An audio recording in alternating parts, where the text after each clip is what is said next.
Good morning everybody. कैसे हैं आप लोग? आशा करता हूँ सब लोग अच्छे होंगे।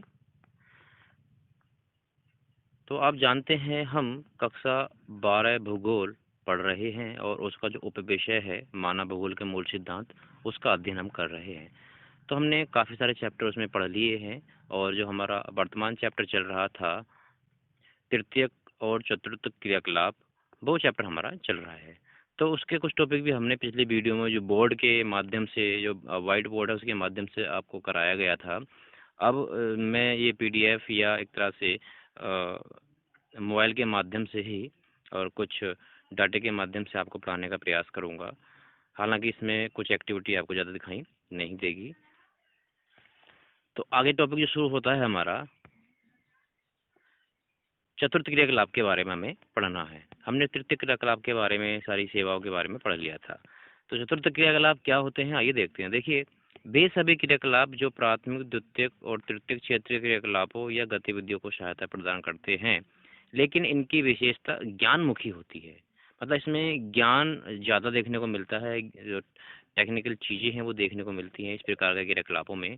तो उन क्रियाकलापों को क्या कहते हैं? हम चतुर्थ क्रियाकलाप कहते हैं। जैसे सूचना का संग्रहण करना है, उत्पादन और प्रकीर्णन अथवा सूचना का उत्पादन करना। चतुर्थ क्रियाकलाप अनुसंधान और विकास पर केंद्रित होते हैं। यानी कि जब ज्ञान की बात की जा रही है तो सिंपल सी बात है, इसमें अनुसंधान और विकास ज़्यादा हाईलाइट्स रहित होते हैं और विशिष्ट प्राप्त ज्ञान, प्रौद्योगिक कुशलता और प्रशासकीय सामर्थ्य से संबंधित सेवाओं के उन्नत नमूने के रूप में देखे जा सकते हैं। तो ये तो हमारे थे चतुर्थ क्रियाकलाप। अब हम जानेंगे पंचम क्रियाकलाप के बारे में। पंचम क्रियाकलाप वे सेवाएं हैं जो नवीन एवं वर्तमान विचारों की रचना, उनके पुनर्गठन और व्याख्या, आंकड़ों की व्याख्या और प्रयोग तथा नई प्रौद्योगिकी के मूल्यांकन पर केंद्रित होती है। इनसे संबंधित उच्चतम स्तर के निर्णय लेने तथा नीतियों का निर्माण करने वाले लोग पंचम क्रियाकलापों को निभाते हैं। पंचम क्रियाकलाप और चतुर्थ क्रियाकलाप में बहुत ही सूक्ष्म अंतर होता है। अंतर क्या होता है? दोनों ही ज्ञान से जुड़े होते हैं, लेकिन यह विभिन्न प्रकार के सरकारी अधिकारियों, वरिष्ठ व्यावसायिक अधिकारियों, अनुसंधान वैज्ञानिकों एवं विधि परामर्शदाताओं की विशेष और उच्च वेतन वाली कुशलताओं का प्रतिनिधित्व करते हैं। यानी जो पंचम क्रियाकलाप करने वाले लोग होते हैं वो सब ये कार्य करते हैं। इन्हें स्वर्ण कॉलर भी कहा जाता है। ठीक है, तो ये तो बात थी हमारे पंचम क्रियाकलाप के बारे में। इससे पहले हमने चतुर्थ क्रियाकलाप के बारे में जाना है। अब हम बात करेंगे बाह्य स्रोतन। बाह्य स्रोतन को हम ठेका देना भी कहते हैं। तो देखिए, ठेका देने का मतलब आप समझ में आ गया होगा। जब हम कोई कार्य विभिन्न ठेकेदारों के माध्यम से, किसी दूसरे व्यक्ति के माध्यम से कराते हैं, कॉन्ट्रैक्ट बेस कराते हैं, तो उसे हम ठेका देना कहते हैं। तो देखते हैं, देखिए, विभिन्न प्रकार की दक्षता को सुधारने और उत्पादन की लागत को घटाने के लिए किसी बाहरी अभिकरण को कार्य सौंपना बाह्य स्रोतन कहलाता है। यानी हम जब किसी दूसरे व्यक्ति को, दूसरे अभिकरण को कार्य देते हैं, उस कॉन्ट्रैक्ट बेस कार्य देते हैं, ठेका देते हैं, तो उसे क्या कहते हैं? हम बाह्य स्रोतन या ठेका देना कहते हैं। जब बाह्य स्रोतन में, यानी जब ठेके में कार्य समुद्र के पार के स्थानों पर स्थानांतरित किया जाता है, तो इसे अपतरण या ऑफशोरिंग कहा जाता है। यद्यपि दोनों और बाह्य स्रोतन का प्रयोग इकट्ठा किया जाता है। जिन व्यापारिक क्रियाकलापों को बाह्य स्रोतन किया जाता है उनमें सूचना प्रौद्योगिकी, मानव संसाधन, ग्राहक सहायता और कॉल सेंटर सेवाएं सम्मिलित की जाती है तथा कभी कभी विनिर्माण और अभियांत्रिकी भी इसमें सम्मिलित की जाती है। बाह्य स्रोतन के परिणाम स्वरूप भारत, चीन, पूर्वी यूरोप, इजराइल, फिलीपींस और कोस्टारिका में बड़ी संख्या में कॉल सेंटर खोले हैं। इससे इन देशों में नए काम उत्पन्न हुए हैं। तो कॉल सेंटर भी एक तरह से क्या है? बाह्य स्रोतन ही है। आप समझेंगे, जब हम कोई कार्य किसी तीसरे स्रोत के माध्यम से करा रहे हैं तो वो क्या कहलाता है? हमारा बाह्य स्रोतन कहलाता है। तो कॉल सेंटर भी एक तरह से हमारे बाह्य स्रोत का कार्य करते हैं, क्योंकि कॉल सेंटर के माध्यम से हम अपने व्यापार को, अपने व्यवसाय को आगे बढ़ाते हैं। अपने प्रोडक्ट्स का हम उत्पादन प्रक्रिया के बाद उसका हम मार्केटिंग या उसको सेल्स करने का काम जो करते हैं वो कॉल सेंटर के माध्यम से हम आसानी से कर लेते हैं। तो बाह्य स्रोतन उन देशों में आ रहा है जहां सस्ता और कुशल श्रम में उपलब्ध है। यह उत्प्रवास वाले देश भी हैं। यानी कि जो बाह्य स्रोत यानी ठेके देने की जो प्रक्रिया आ रही है वहाँ पर ज़्यादा देखने को मिलती है, जहाँ सस्ते और कुशल श्रमिक आसानी से मिल जाते हैं। और ऐसे श्रमिक क्या करते हैं, आसानी से ठेका लेकर के उनके व्यवसाय को आगे बढ़ाने का कार्य करते हैं। इस काम के लिए उन्हें अलग से आय प्राप्त होती है। बाह्य स्रोतन के द्वारा या ठेका देने के द्वारा काम उपलब्ध होने पर इन देशों को से प्रवास कम हो सकता है। बाह्य स्रोतन वाले देश अपने यहाँ काम तलाश कर रहे युवकों का प्रतिरोध झेल रहे हैं। बाह्य स्रोतन के बने रहने का मुख्य कारण तुलनात्मक लाभ भी है।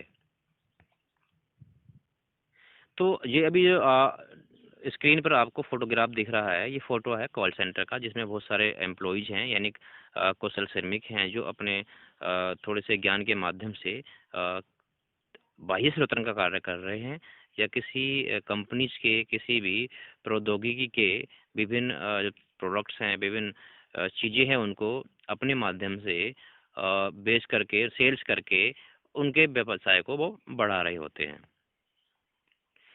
व्यावसायिक अवसरों से को उत्पन्न करने के लिए बाह्य स्रोतों को दो विकल्पों में सामान्य रूप से देखने को मिलते हैं। यानी जो हमारे व्यावसायिक अवसर हैं उनको और उत्पन्न करना है, अगर उनको और बढ़ाना होता है, तो हमारे सामने जो बाह्य स्रोत यानी हम ठेका देने के जो देते हैं, उसके दो विकल्प हम सामान्य रूप से देखने को मिलते हैं।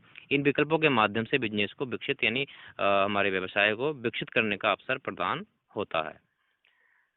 तो सबसे पहला आता है बीपीओ और दूसरा आता है हमारा केपीओ। तो बीपीओज भी क्या है, एक तरह के कॉल सेंटर्स ही होते हैं, लेकिन ये बिजनेस को बढ़ाने का कार्य करते हैं। तो देखिए बीपीओज के बारे में। बीपीओज यानी कि बिजनेस प्रोसेस आउटसोर्सिंग। आउटसोर्सिंग का मतलब बाह्य स्रोत से ही होता है। यानी बीपीओ बिजनेस प्रोसेस आउटसोर्सिंग एक प्रकार की आउटसोर्सिंग प्रक्रिया है, जिसमें एक तीसरे पक्ष को एक विशिष्ट व्यवसाय प्रक्रिया की या कार्य की जिम्मेदारी का करार दिया था। यानी हम तीसरे व्यक्ति को कुछ कार्य की जिम्मेदारी दे देते हैं, उसे हम क्या कहते हैं, बीपीओज हम कह सकते हैं। मूलतः इस प्रक्रिया का प्रयोग कोका कोला जैसी कंपनी किया करती थी। ये हमारा है बीपीओज का, कुछ हमने डायग्राम देखा हुआ है। देखिए इसमें बीपीओज बीच में है, तो क्या करता है वो, डॉक्यूमेंट स्कैनिंग भी कर सकते हैं, फॉर्मिंग एंड प्रोसेसिंग करते हैं, डाटा कन्वर्जन करते हैं, मेल रूम आउटसोर्सिंग है, एपी प्रोसेसिंग है, एचआर डॉक्यूमेंट्स मैनेजमेंट है, डाटा कैप्चर है, फॉर्म्स रिकॉग्निशन है। यानी बहुत सारे काम ये बीपीओज के माध्यम से हम आसानी से करते हैं। अब हमारा आता है केपीओ। तो केपीओ और बीपीओ दोनों ही एक तरह से आउटसोर्सिंग का कार्य करते हैं। केपीओ बीपीओ से थोड़ा सा डेवलप्ड यानी थोड़ा सा विकसित रूप है। देखिए इसका मतलब है केपीओ नॉलेज प्रोसेस आउटसोर्सिंग या केपीओ, ये भी एक प्रकार का आउटसोर्सिंग प्रक्रिया है जो बीपीओ का ही एक भाग है। इसमें अंतर केवल इतना है कि इसमें कौशल व तकनीक का ज्ञान का प्रयोग किया जाता है। इसमें काम करने वाले एम्प्लॉयज अधिक स्किलफुल होते हैं। यह बीपीओ से अधिक उच्च स्तर के आउटसोर्स हैं, जो व्यवसाय के स्तर को उच्च गति प्रदान करते हैं। यानी कि बीपीओज और केपीओज दोनों ही एक बिजनेस को आगे ले जाने का कार्य करते हैं, लेकिन बीपीओज की तुलना में केपीओज अधिक उच्च स्तर वाले होते हैं। उसमें कुशल और तकनीकी ज्ञान से आउटसोर्स के कार्य को पूरा किया जाता है। देखिए इसमें सूचना प्रौद्योगिकी के बारे में थोड़ा सा दिखा भी रखा हुआ है। इसमें हमने सूचना प्रौद्योगिकी की बात की थी, पहले दो तथ्य पढ़ने को मिले थे, कॉल सेंटर या जैसे हमने सूचना प्रौद्योगिकी की बात की थी। तो ये सूचना प्रौद्योगिकी का डायग्राम है, इसको आप देख करके आसानी से समझ सकते हैं। देखिए यानी सूचना प्रौद्योगिकी यानी विभिन्न प्रकार की सूचनाओं के माध्यम से हम एक दूसरे से जुड़े हुए होते हैं, और जुड़े होने के साथ साथ हम बहुत सारे कार्य एक साथ कर रहे होते हैं। अब अगला टॉपिक हमारा है अंकीय विभाजक।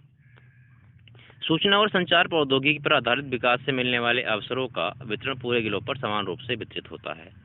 देशों में विस्तृत आर्थिक, राजनीतिक, सामाजिक भिन्नता पाई जाती है। यानी विस्तृत देशों में बहुत बड़े स्तर पर आर्थिक, राजनीतिक और सामाजिक भिन्नता देखने को मिल सकती है। यानी हम अगर देशों को कंपेयर करें तो एक देश की राजनीति या एक देश की अर्थव्यवस्था या एक देश का सामाजिक रूप दूसरे देश से बिल्कुल भिन्न होगा। तो यह इस बात पर निर्भर करता है कि कोई देश कितनी शीघ्रता से अपने नागरिकों को सूचना और संचार प्रौद्योगिकी तक उसकी पहुंच है और उसके लाभ उपलब्ध वो आसानी से करा सकता है। विकसित देश सामान्य रूप से इस दिशा में आगे बढ़ जाते हैं। यानी विकसित देशों में सूचना प्रौद्योगिकी या अपने नागरिकों तक सूचना का प्रदान कराना, उसके लाभ उनको उपलब्ध कराने की जो प्रक्रिया होती है वो तीव्र गति से होती है, इसलिए वो विकसित हो जाते हैं। और जो विकासशील देश होते हैं वो इस मामले में थोड़े पिछड़ जाते हैं, क्योंकि उनकी सूचना प्रौद्योगिकी या विभिन्न प्रकार की आउटसोर्स का अपने नागरिकों को लाभ प्राप्त करवाना उनके रूटीन में थोड़ा कम रहता है। और इसी अंतर को अंकीय विभाजक कहा जाता है। जो ये अंतर देखने को मिला है विकसित देशों में और विकासशील देशों में, जो सूचना है या विभिन्न प्रकार की आउटसोर्सिंग के पहुंच नागरिकों तक देने की बात आती है, तो ये अंतर ही क्या कहलाता है, हमारा अंकीय विभाजक कहा जाता है।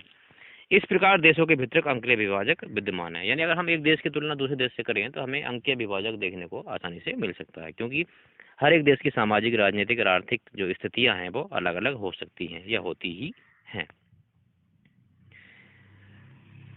तो यहाँ हमारा चैप्टर पूरा हो जाता है, और चैप्टर पूरे होने के साथ आपको मालूम है कि हम कुछ क्वेश्चन आपको देते हैं, तो आपकी स्क्रीन पर हैं अभी अतिरिक्त उत्तर प्रश्न, इनको आपको करना है। 5-6 क्वेश्चन इसमें दिए हुए हैं। पहला क्वेश्चन है तृतीय क्रियाकलापों को उदाहरण दीजिए। फुटकर व्यापार किसे कहते हैं? बाह्य स्रोतन किसे कहते हैं? परिवहन में नोड क्या है? परिवहन में योजक किसे कहते हैं? ऑफशोरिंग किसे कहते हैं? तो कुछ ये अतिरिक्त उत्तर प्रश्न है, इनके आंसर आपको लिखने हैं, और लिखने के बाद उसका स्क्रीनशॉट भी हमें भेजना है। फोटो उनके भेजने होते हैं, जैसे आपको पहले ही प्रक्रिया में बता दिया गया है। इसी प्रकार आपके स्क्रीन पर आने वाले हैं लघुत्तरीय प्रश्न। कुछ लघुत्तरीय प्रश्न है, इनके आंसर आपको लॉन्ग टाइप से करने हैं, कुछ थोड़ा बड़ा आंसर इनका रहेगा। इस सारे प्रश्न आप ध्यान से देख लीजिए, स्क्रीनशॉट भी ले सकते हैं।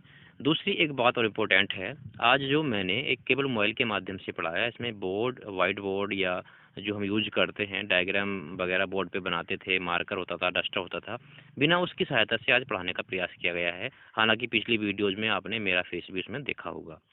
तो इस तरह से आप कितना समझ पा रहे हैं, क्या ये तरीका ठीक है, और या आपको ये तरीका अच्छा लग रहा है, या बोर्ड पे पढ़ाने वाला तरीका अच्छा लग रहा है?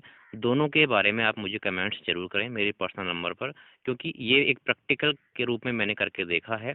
अगर इस तरीके से आप अच्छा समझ पाते हैं, आपको अच्छा लग रहा है, तो आप मुझे कमेंट्स करके बता देंगे, तो फिर आगे की जो क्लासें हैं वो इस तरह से आपको देखने को मिलेंगी, आप उसी प्रकार से अध्ययन कर सकते हैं।